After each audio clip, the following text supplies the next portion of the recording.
in South Africa. Most of our townships deal with Nyaope ravaging our youth and rendering them useless in a sense.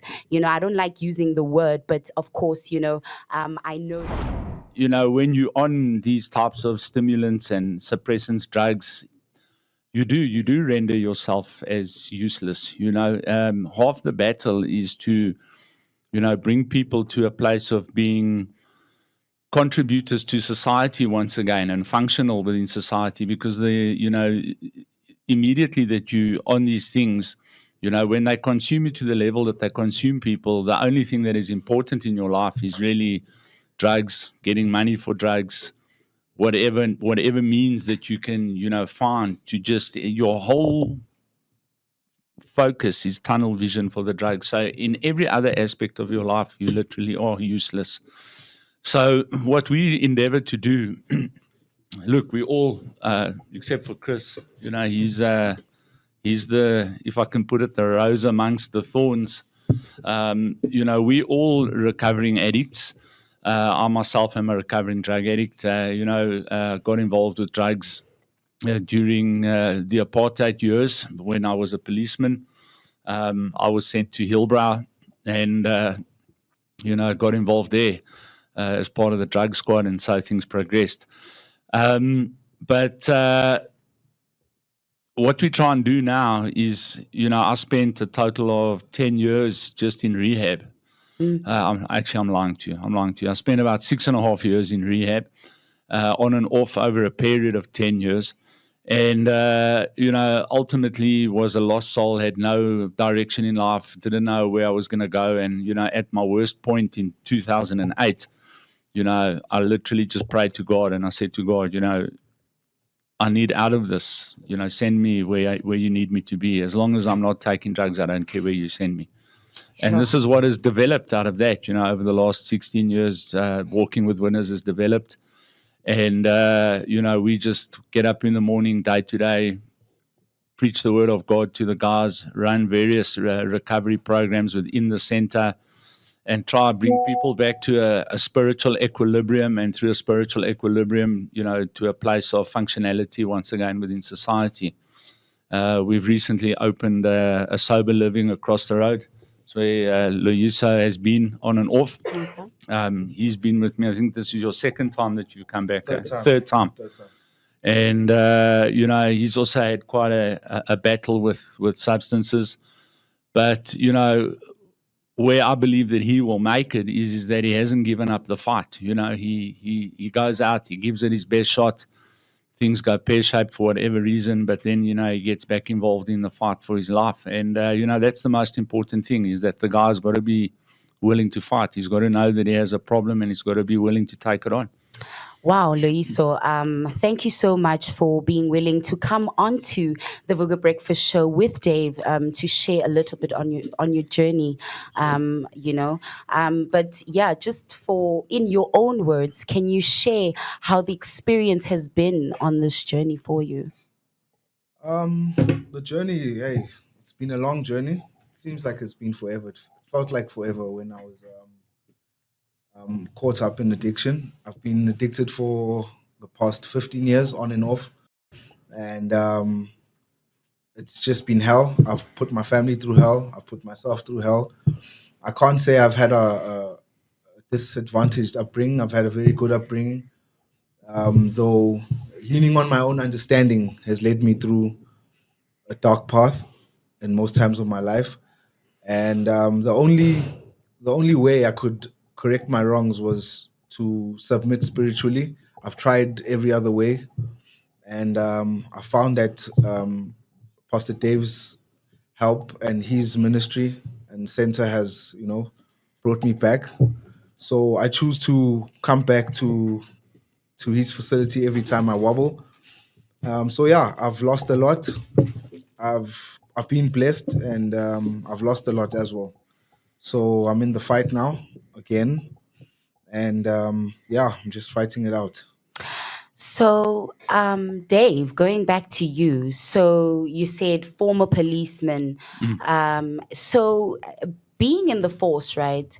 having been stationed in Hillbrow, and I don't know what was the difference back then to how Hillbrow was, and how did that contribute to your journey into drugs, being in the squad, being a policeman, dealing with what you're dealing with, and then of course then ending up dabbling in what you are basically stationed to fight against.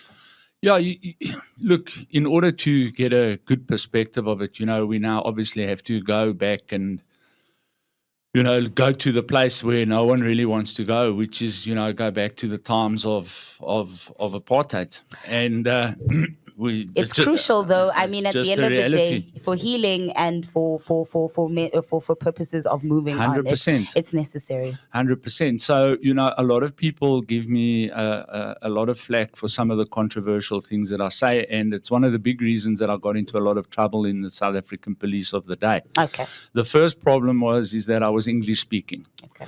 So when we went to police college, you were immediately targeted because you were English speaking. Now, what a lot of, I think, black South Africans don't understand about the time is that, and we spoke about it in devotion yesterday, is that as much as there was slavery in terms of apartheid on the majority of South Africans, us as young South African white men were forced to go into conscription and go into the military. So, under threat of 5 years imprisonment if you didn't go.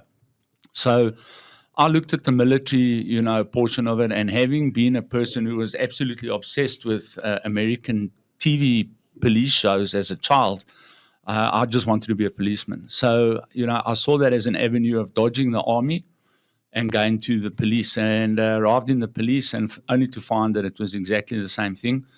But, during training and also through our school years, as I was coming through Soweto now again, I haven't been in Soweto, this side of Soweto, since I would say probably 1990, 1989. And, Soweto, for us as white people back then was, Soweto was where the black people stayed, and Soweto was where the crime was, and Soweto was, just everything bad. So, and growing up as a young white guy, black people were the people that lived over there. There was absolutely no idea of how black people lived back then. So, Yes.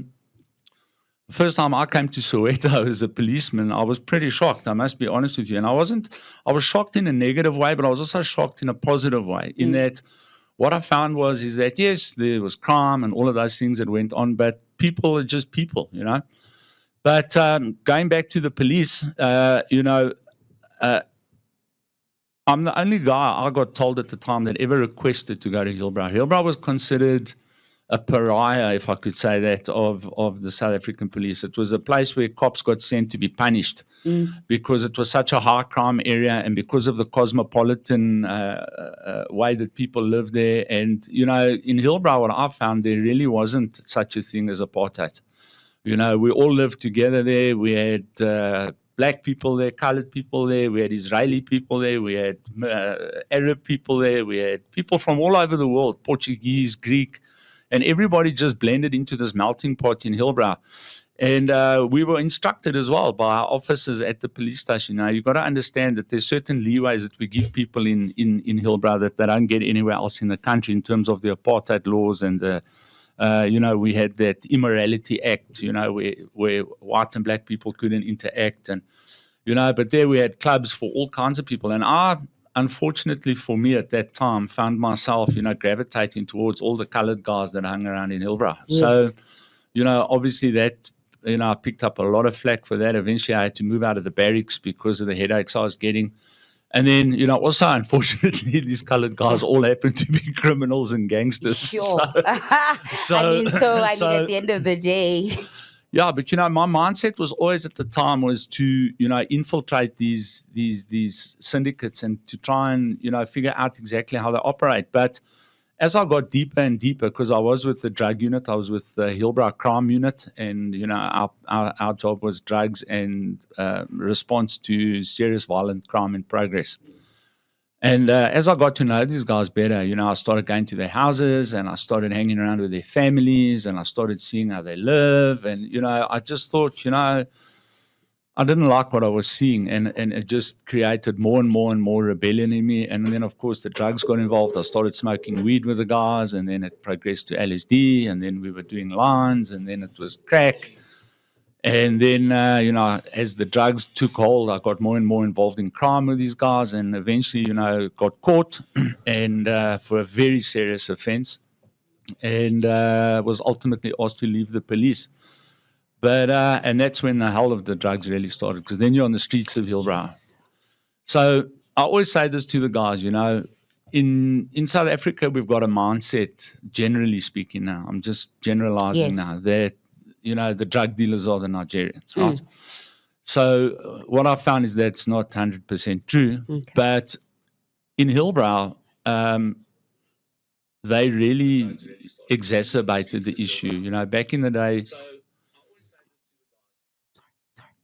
if you wanted drugs, you needed to know someone who could go and find them for you, and this guy and that. But when the Nigerian guys arrived, I met the first ever 4 Nigerian dealers that actually came into Hillbrow, and they moved into a place called the Sands Hotel. Okay. And we started buying drugs from them, and we would buy the cocaine, then we would cook it into crack ourselves. And then they realized there was more profit to be made out of that, so they would pre-cook it for us, and it just rolled from there. And then the Sands Hotel, to me, it felt like almost overnight became completely a Nigerian building, and then the Mimosa Hotel was the next one, and then the Mountbatten the next one, and the Park Lane Hotel, and so it just grew and grew and grew. And then everybody used to come to Hillbrow to buy their drugs. And then the rave scene started, and then the ecstasy started coming. And that changed the whole scope of drug abuse in South Africa, is when drugs went mainstream through the rave scene. Yes. And it's just gotten progressively worse from then. When we started in 2009, 2010, and we were busy applying for registration with the government, I said to them, you guys have got a big problem coming. And they were like, what are you talking about? And I said, well, you must understand that hardcore drug abuse, crack, meth, heroin, these types of drugs is, generally speaking, been a minority issue in South Africa. It hasn't really affected the black community as yet. The black community had their problems with addiction, but it was mainly alcohol, marijuana, and, to a certain extent, mandrax, with the colored guys, living on the fringes of Soweto, like Eldorado Park, Raspberry, yes. those places. But I said, when this stuff hits the black communities, you guys are going to have a major problem. And the response that I got at that time was, we'll never have that problem because the black communities won't tolerate it. And I said, well, you guys don't understand drugs. And, unfortunately, I've been proven right. And I'm going to make another prediction that if we don't get this problem in hand, I don't know if you guys can pull it up, but if you go onto YouTube and you look up Kensington Street, Philadelphia. Okay, our producers will quickly pull that up for our viewers. That's what we're heading towards, because that's the fentanyl xylazine epidemic. They call it trank. And we're already now receiving tests, drug tests that are positive for fentanyl. The drug test companies are already putting fentanyl on the drug test, which tells you that there's a problem, and we've already had guys coming up positive for it. So that means that it's here. So for people who don't understand, fentanyl is an opioid drug. It's the same as Nyaope, all right, except it's 50 times stronger and half the price. And if you mix that with benzodiazepine, which they're using now, xylazine, which is a horse tranquilizer, benzodiazepine, they mix them together and they cook them. If you use those together, your chance of survival is very, very small, and your chance of recovery is even less. They call it the zombie drug. So, So if people are already involved with Nyaope, and you can get fentanyl cheaper, and it does 50 times what Nyaope can do, you can just imagine what we're headed towards. It sounds terrible. I've heard of fentanyl in the US. You know, the issue of opioids is a huge one. And the fact that obviously I'm somebody who has walked on the road of mental health, and, you know, having now gone into, you know, being prescribed medication for my mental health conditions, opioids, benzoates, you know, those kind of things are included in your prescription for these, you know, conditions. So now we are going to go into another, I think, issue that you know, is quite overlooked. Why do you think legal drugs like prescription drugs are often overlooked as a cause of addiction? Because I know that on my journey, you know, when we were looking at medications, my doctor was like, okay, due to the fact that I am more susceptible to addictive personality, things like benzoates and opioids are things that they cannot prescribe to me, because now, you know, I might have, you know, I might fall into being addicted to that, you know, like your Xanaxes, your whatnots. So why do you think legal drugs are, like prescription drugs, are often overlooked as a cause of addiction? Okay, how much time do you have? I mean, we don't have much time, but we you can, you know, Just touch on it. you can touch on it, and you know, share your knowledge on this issue, because it is an issue, because it's also some of the things that are included in, you know, these manufactured drugs that you see on the roads, your Nyaopes and whatnots. They go and progress from, you know, prescription medication. So this is how it happened in America. So what happened in America is they had a drug called Oxycontin, and it wasn't properly regulated, and people were opening businesses where they were called pill mills, where they would have doctors that would just write the prescriptions. The prescription would cost you, let's say, $100, and then with a prescription you'd get your Oxycontin. And then the government clamped down on the Oxycontin, but they created hundreds of thousands of Oxycontin addicts, who then found that heroin was not only cheaper, but it was more effective. And then it moved over to heroin, and now obviously that's expanded, and it's moved now into the fentanyl thing. So the grassroots problem was the Oxycontin. Now, what people don't understand, you know, and I'm going to try and be as politically diplomatic as possible in the way that I say this. Okay. So I'm going to start this by saying we have very good doctors. Yes. Overall. All right. But then we have other doctors. Okay. And we got to understand that pharmaceutical drugs is a business. That's the first thing you need to understand from the get-go, is that people are manufacturing pharmaceutical drugs to sell them to make a profit.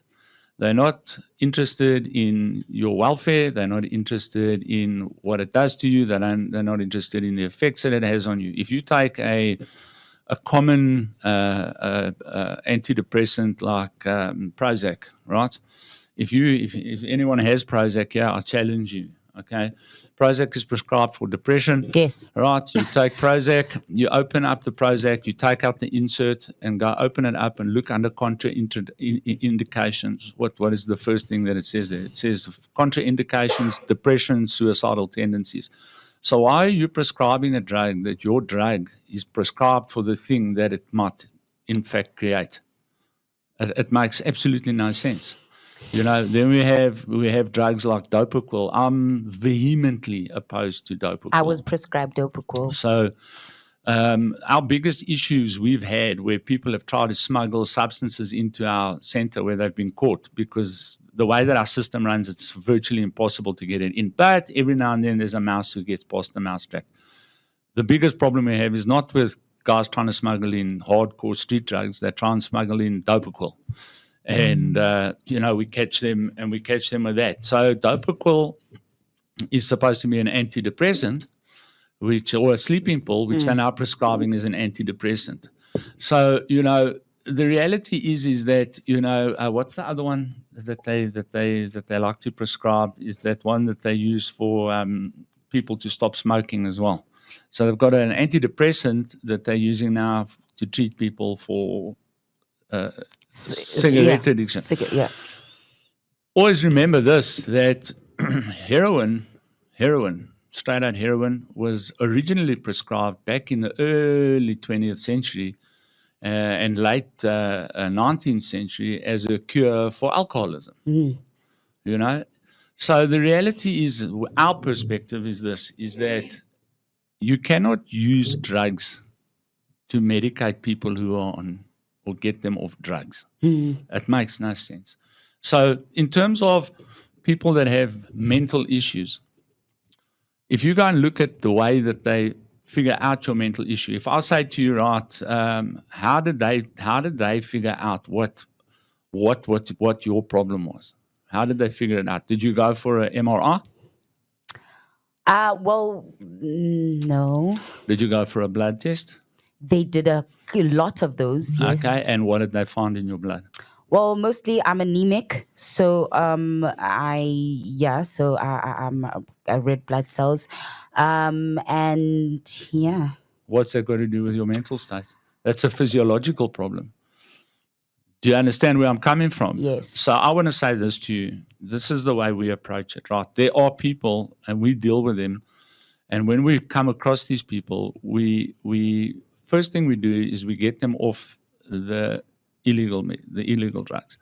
Then whatever's been prescribed by loads and loads of psychiatrists, we wean them off that through with a medical practitioner. Okay.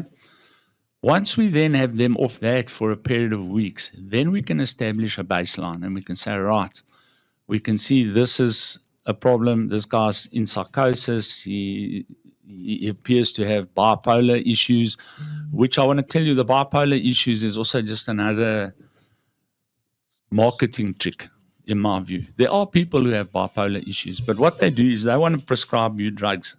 So the main thing is if you guys sit in front of a psychiatrist, the psychiatrist has got a book called the DSM-5 with a whole list of disorders for which there is a whole list of drugs that they can prescribe. Now, Yes. if you look at the original DSM, it was probably 40 pages. The DSM-5 now is, I think, almost 1,000 pages of all the new disorders that they've now somehow figured out that have come from, I don't know where, that have been manufactured in people's minds and put into this book, because the pharmaceutical companies have got drugs to sell. For every disease we can find, we can create a medicine. Medicine, yeah. You understand? So if you look at the American Psychiatric Association, they were the original psychiatric foundation. Psychiatry is a very new discipline. It's not even 50 or 60 years old.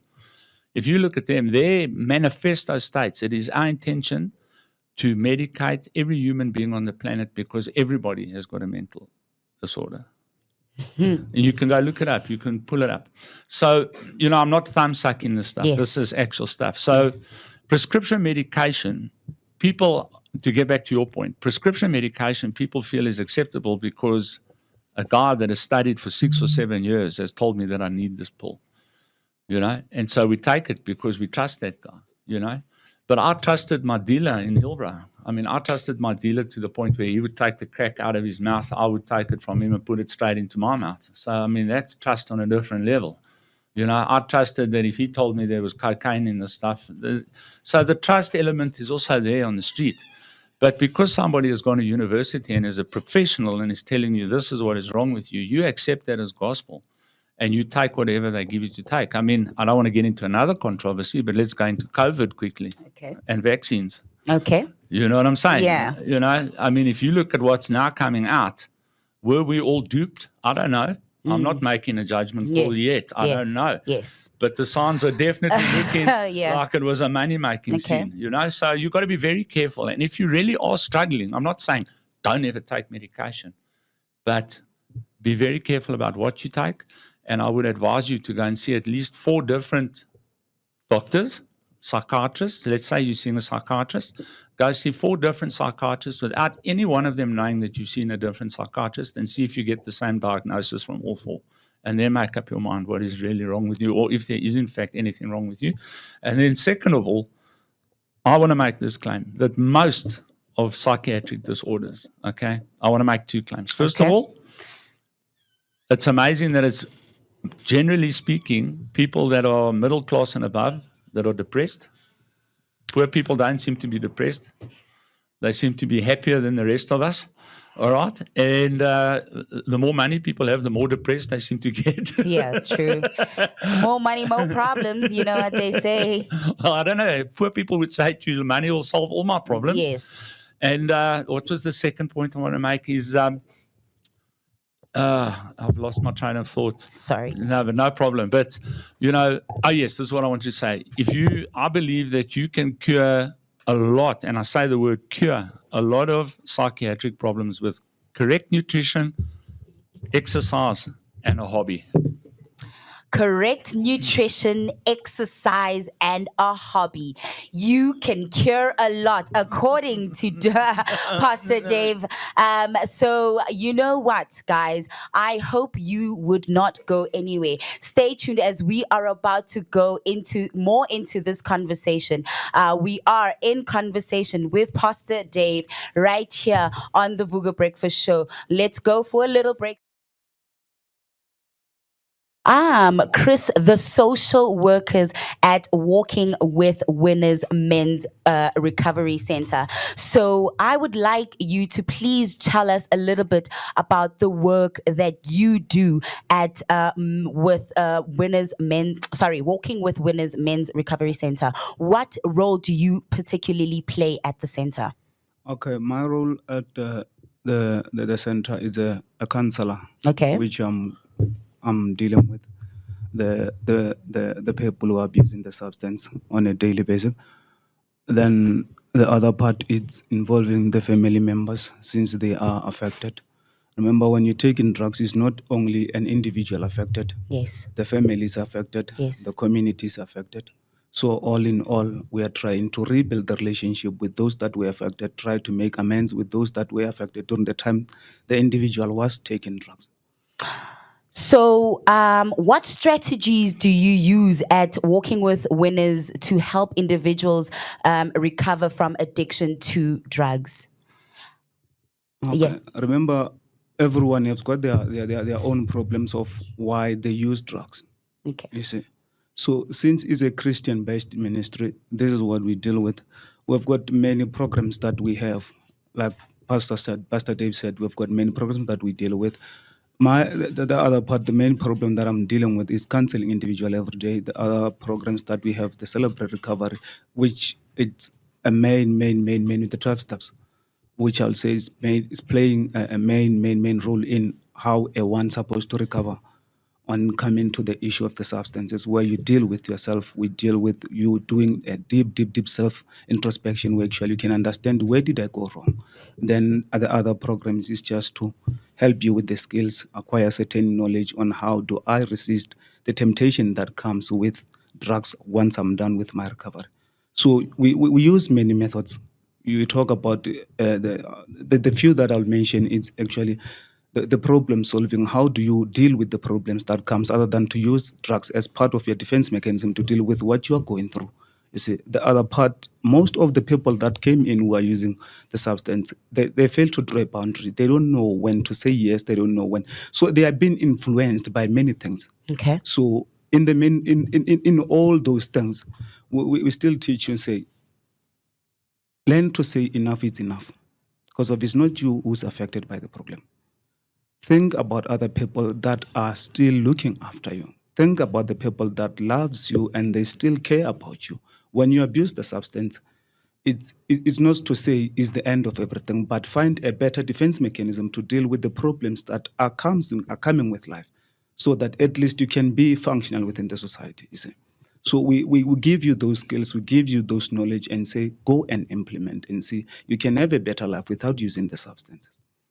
So for you now, the 12 steps, please, can you just tell our viewers, as somebody who has now actively experienced the 12 steps, what are the 12 steps to addiction recovery? Oh, I can't tell you exactly. Okay. But I think the most important step for me was stepping out of denial. Yes. Yes. Acceptance. Which is the first step, right? When you can step out of denial and be honest with yourself, you see things from a different perspective, and you get to be selfless and understand what you've been doing, because most of the time we find ourselves very selfish as addicts, because we do anything to feed this need of drugs.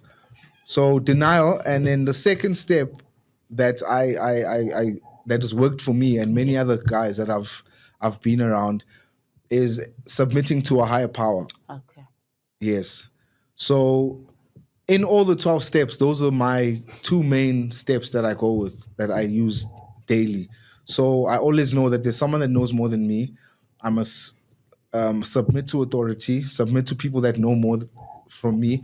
And my spiritual health is what keeps me grounded, because I believe, as Chris is saying, through all our challenges, we are confused most of the time because we don't have the proper guidelines on how to deal with issues. Everyone's going through issues in life. Yes. But how you deal with it and approach is most important. And your source of spirituality, whether you are spiritual, whether you're traditionalist, what keeps you grounded, what keeps you knowing that, okay, listen, I've got this, instead of running to the substances. Because I've been addicted to probably every substance that you can think of, from crack to heroin to alcohol.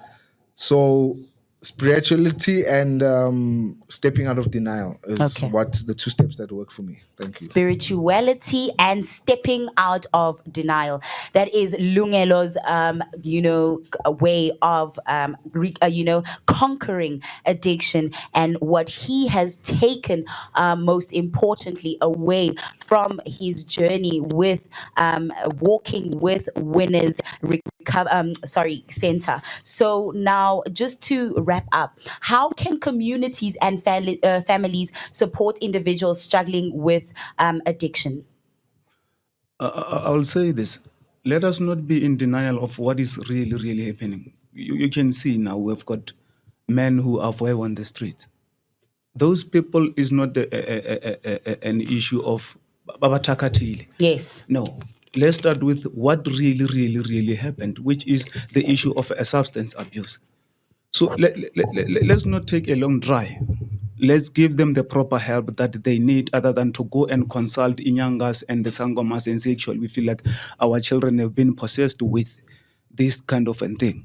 So rather find a recovery center that will help the person. Let them start with the outpatient program. They can start with that. They can be admitted and in a rehab so that they can deal with the issue before it gets out of hands. Because of a minute the person is on the street, the society is affected. Yes. He's destroying the community. He's stealing from the community. He's destroying each and every thing so that he can feed his addiction.